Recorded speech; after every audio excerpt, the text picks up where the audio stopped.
Quando começamos a falar de Vivo, de toda análise, a gente não pode desconsiderar, obviamente, uma das principais ferramentas que a gente utiliza para falar de ações e normalmente é a análise do valuation, né? Fazer o valuation efetivamente por modelo de fluxo de caixa descontado, que é o que a gente vai fazer aqui hoje. Bem, primeiro de tudo, a gente tem que deixar bem frisado aqui, tá, gente? A avaliação que a gente vai fazer aqui nesse material, ela não é uma recomendação de investimento, tá? A gente está usando isso aqui como só cunho educativo, então é importante ficar isso bastante em mente. Primeira coisa que a gente vai começar a analisar é fazer a projeção de receita. Como é que a gente faz essa projeção de receita? Primeiro a gente tem que olhar para o passado, para entender o que acontecia com a empresa. Então, na aba de projeção de receita, eu coloquei aqui para vocês a receita, né, bruta desde 2016 até 2022 e a receita operacional líquida dividida em receitas core e as não core, como a gente já tinha mencionado anteriormente, que a Vivo faz essa divisão. Então, quando a gente olha aqui os dados financeiros, lembrando que a partir de 2019 a empresa ela fez uma mudança para o IFRS 16, então a apresentação de alguns dados ficaram um pouco diferentes quando você olha a base de dados para trás, tá? Então tem que ter cuidado um pouquinho com isso.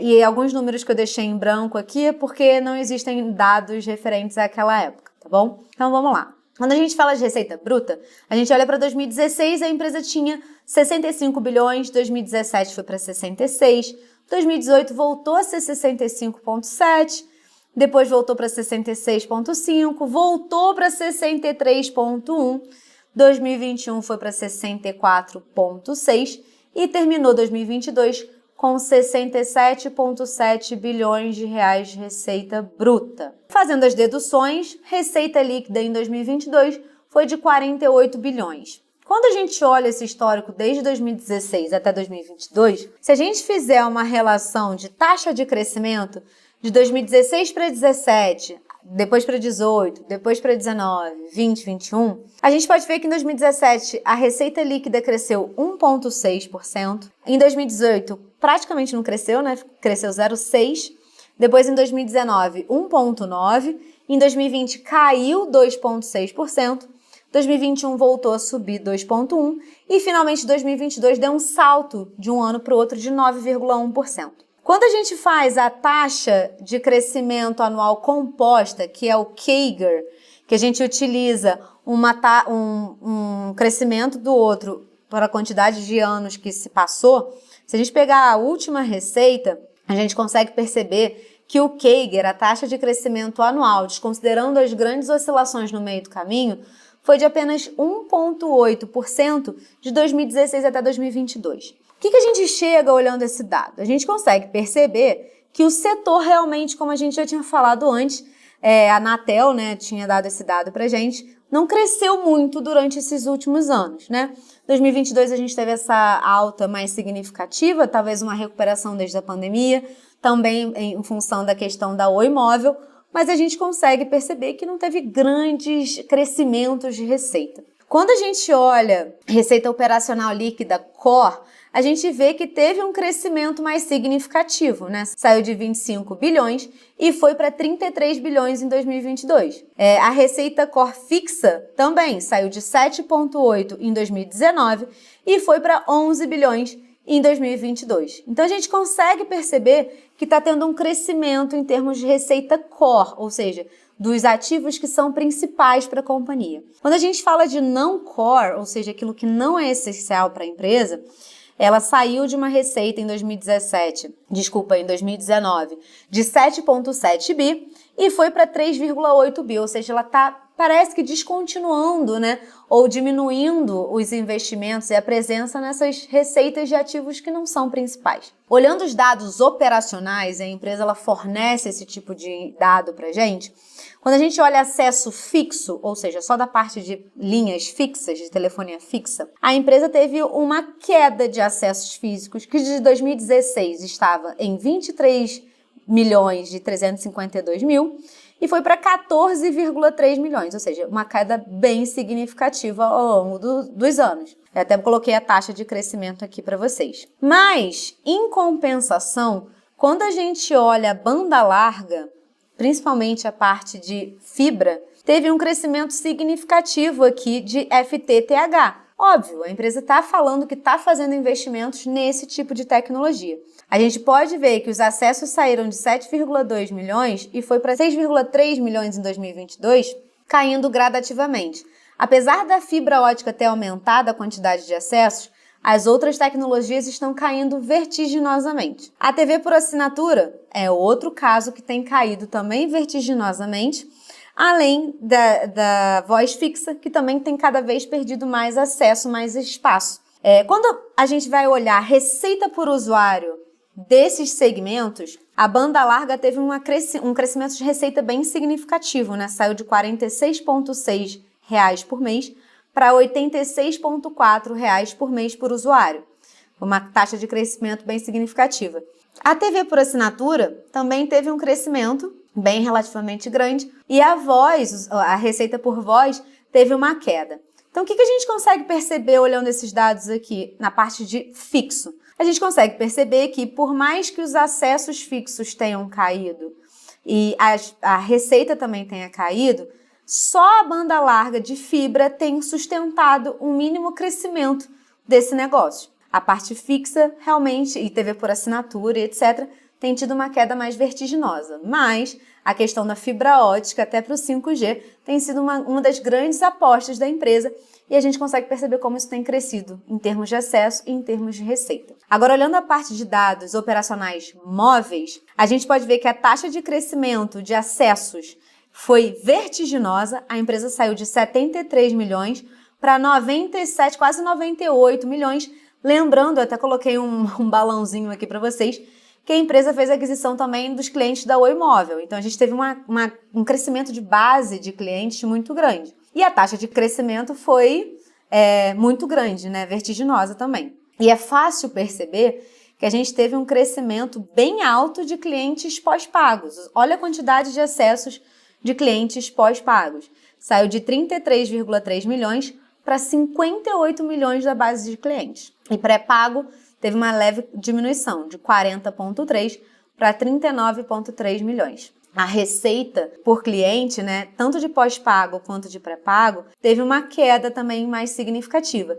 E faz sentido, né, gente? Quando a gente fala de popularização das tecnologias, envelhecimento e surgimento de novas tecnologias, a gente tem um barateamento também do fornecimento, né? Uma vez que a estrutura está pronta, é mais fácil e é mais barato depois você fornecer e escalar o negócio. Então, com tudo isso em mente que eu falei agora, é importante que a gente tem que parar para pensar, então, como que a gente vai fazer aqui o crescimento de receita da companhia.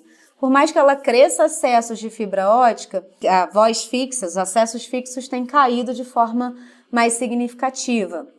Os acessos móveis têm crescido, mas a receita dos acessos móveis também tem caído. Então, olhando as taxas de crescimento, eu não posso supor, dado que a taxa de crescimento ano a ano tem sido muito próxima de 1,5, 0, até negativo em alguns anos, não dá para considerar esse crescimento de 9,1% como se fosse virar perpétuo para Vivo. Claramente é uma empresa que, em termos de receita, não tem crescido muito. É uma empresa mais estável, ela não tem grandes... Por mais que a receita cresça um pouquinho, os acessos, eles ficam meio que no 0 a 0 em relação à receita, né? Enquanto uma cresce, outra diminui e vice-versa. Então, aqui a gente poderia considerar razoável supor que a empresa vai crescer receita líquida. A gente vai pegar o último exercício e multiplicar 1 mais o PIB, ela pode crescer minimamente o PIB, que é de 0,80, de acordo com a premissa macroeconômica do início do ano,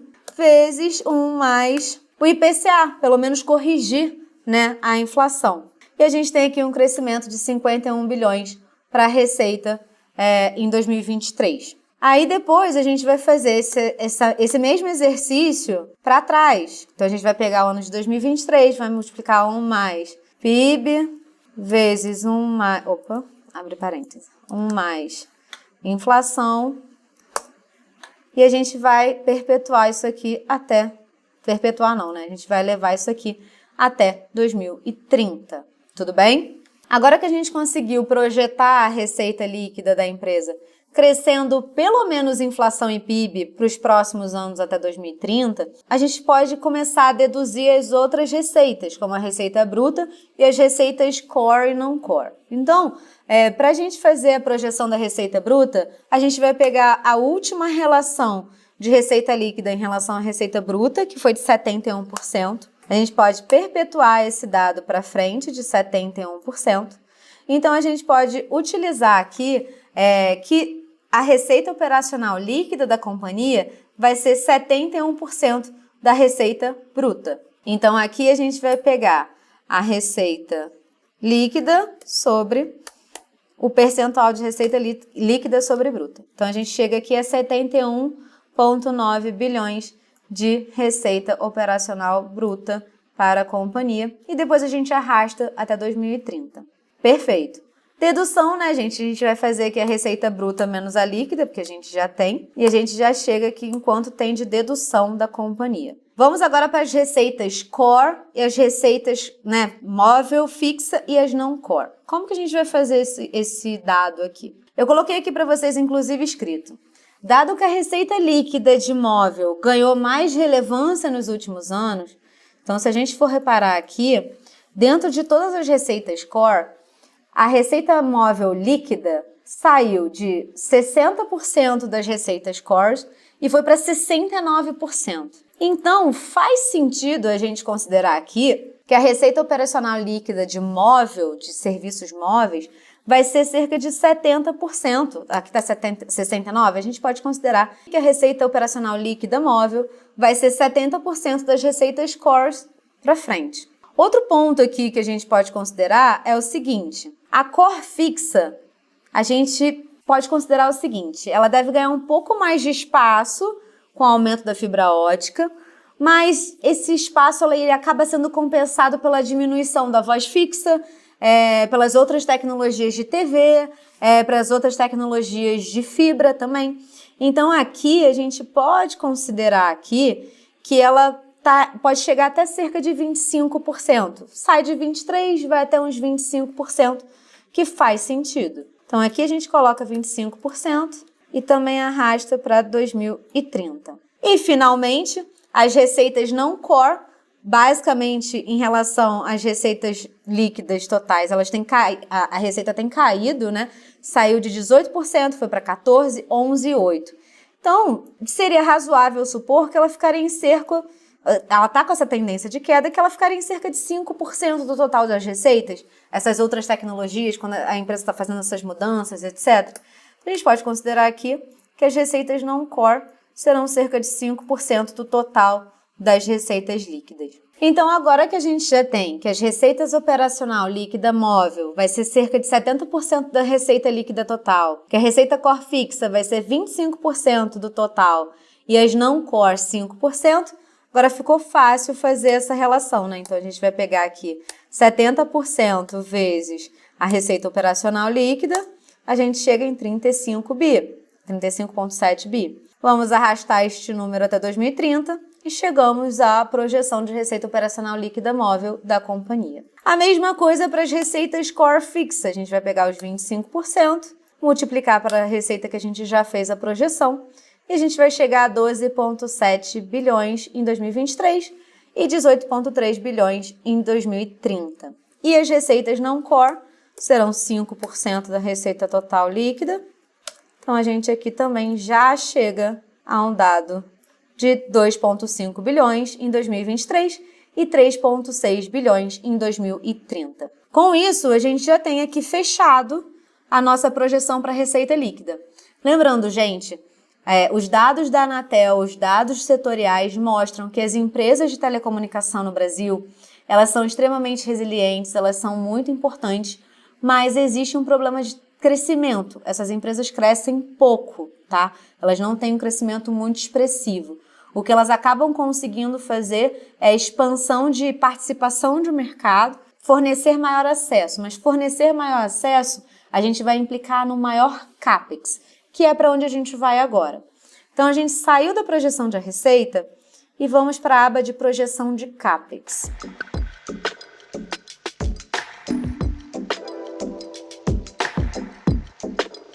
O que é importante a gente pensar aqui na projeção de CAPEX, basicamente? Primeira coisa, a empresa ela já mostrou no resultado de 2022 fechado, ela já avisou ao mercado que ela fez um guidance de CAPEX. O que é isso? Ela já falou que ela só vai investir até, no máximo, 9 bilhões de reais no ano para a expansão da rede, manutenção e etc. Então, para 2023, o CAPEX aqui que a gente pode considerar é de 9 bi, sendo bem conservador, porque pode ser menos do que isso, né? A empresa ela falou, eu vou investir até no máximo 9 e olhando para o passado, que é uma parte importante que a gente tem que observar, a receita de CAPEX, ela vem ficando ali em torno de 18,5% a quase 20% da receita líquida. Mas nunca nunca foi mais nem menos do que 7,9 bilhões. É interessante que a gente observe que esse CAPEX também, apesar dele ficar entre 18,5% da receita líquida até mais ou menos 19,8%, quase 20% da receita líquida, o valor ele nunca ultrapassou a marca de 9,5 bi, que foi o maior investimento que a Vivo já fez na história em função das questões das novas tecnologias que estão sendo implementadas no ano passado, a aquisição da Oi Móvel e etc. A gente consegue perceber aqui que o CAPEX ele fica entre 8 bilhões, 8,6 bilhões, não passa muito disso. Então, quando a gente vai fazer a projeção do CAPEX, também seria razoável supor que esse crescimento do CAPEX ele vai ser uma coisa, pelo menos reajuste de inflação, ele não tem um crescimento muito significativo ao longo dos anos, a não ser que aconteça algo extraordinário como no ano passado. Mas fora a questão da Oi Móvel, que a empresa teve que se readequar, e a questão do 5G, mas as novas tecnologias sempre vão surgindo, esses grandes investimentos eles não são recorrentes, né, como a gente fala. Então aqui para o CAPEX, a gente pode fazer o crescimento desse valor por inflação, pelo menos, tá? Dado que a fibra, uma vez que ela passa, ela demanda menos manutenção, por exemplo. Uma vez que a antena já está implementada, a mudança de tecnologia, ela tem um custo, mas a construção da antena já foi feita. Então, você tem algumas questões que, uma vez que já foi feita, a manutenção começa a ficar um pouco mais barata. E as tecnologias, conforme o tempo vai passando também. Então, a gente vai pegar esse 9 bilhões aqui que a Vivo falou que vai gastar no máximo em 2023 e a gente pode corrigir isso aqui por inflação. A gente vem aqui em dados macroeconômicos. O IPCA para 2024 é de 3,78 e aqui temos 9,3 para 2024 e corrigindo até 2030, a gente tem até no máximo 11,4 bilhões de reais em investimentos de CAPEX. Pode ver que a gente fez um crescimento relativamente maior do que a empresa tem apresentado ao longo do tempo. Se a gente fizer aqui esse crescimento, o de 2022 para 2021 foi de 9%, 9,7%, mas se a gente for jogar esse número para trás, praticamente nem inflação corrigiu, né? De 2017 de 16 para 17 caiu, ficou no 0 a 0 praticamente. De 2018 cresceu 2,4% só o CAPEX. 2019 cresceu 8%, mas em 2020 caiu 12%.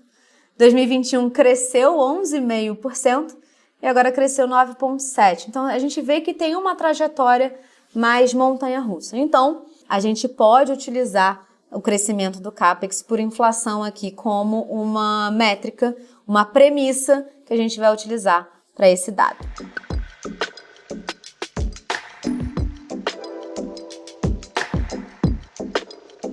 Agora que já temos a projeção de receita e projeção de CAPEX, a gente já consegue fazer todo o resto da DRE que a gente quiser. Então, começando aqui, a gente fez lá na aba de projeção de receita a projeção da receita bruta, então é só aqui igual a 2023 a L6 de 71,9, arrasta até 2030 e já temos os dados de receita bruta. Para a receita líquida, a mesma coisa. Aqui a gente já fez lá na aba de projeção de receita todas as projeções de receita líquida móvel, receita core fixa e receita não core.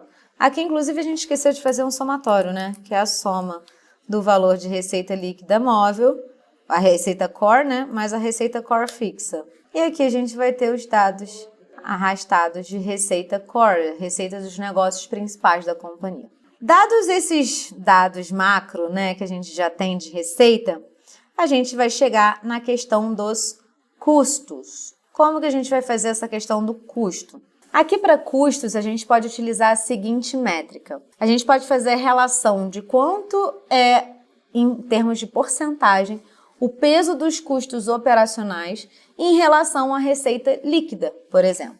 Então, como que a gente vai fazer aqui? A gente vai pegar uma média dos últimos anos dessa relação, de 2016 até 2022.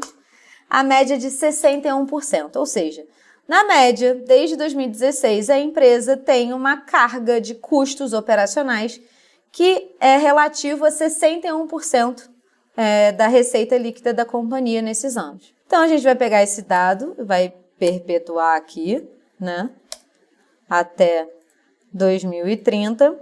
E aqui a gente vai fazer, né, o menos 61 vezes a receita líquida e a gente vai achar aqui o custo operacional de 31,1 bilhões de reais para a companhia. Esse custo operacional, ele é dividido em custo dos produtos e serviços vendidos e o custo da operação. O que é essa divisão, né? Os custos dos serviços e produtos prestados ou vendidos, eles são divididos, né, nos custos operacionais e esses custos de serviços. E o custo da operação, a gente está falando aqui de pessoal, a parte comercial de infraestrutura, as despesas gerais e administrativas, algumas outras receitas operacionais e despesas que entram aqui, questão de provisão para devedores duvidosos, isso tudo entra aqui na parte mais operacional, tá? Que é diferente do custo de produto e serviço vendido.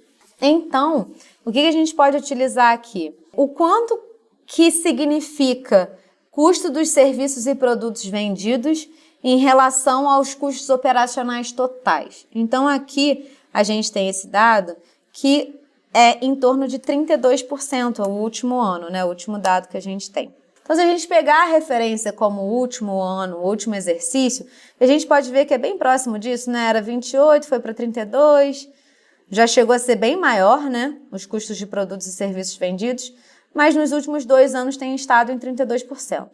A gente pode utilizar esse dado de 32% e arrastar ele até 2030. Então, aqui a gente tem que os custos operacionais, os custos dos serviços e produtos vendidos, significam mais ou menos 32% dos custos operacionais totais da companhia. Então, a gente vai pegar esse valor e multiplicar pelo custo operacional.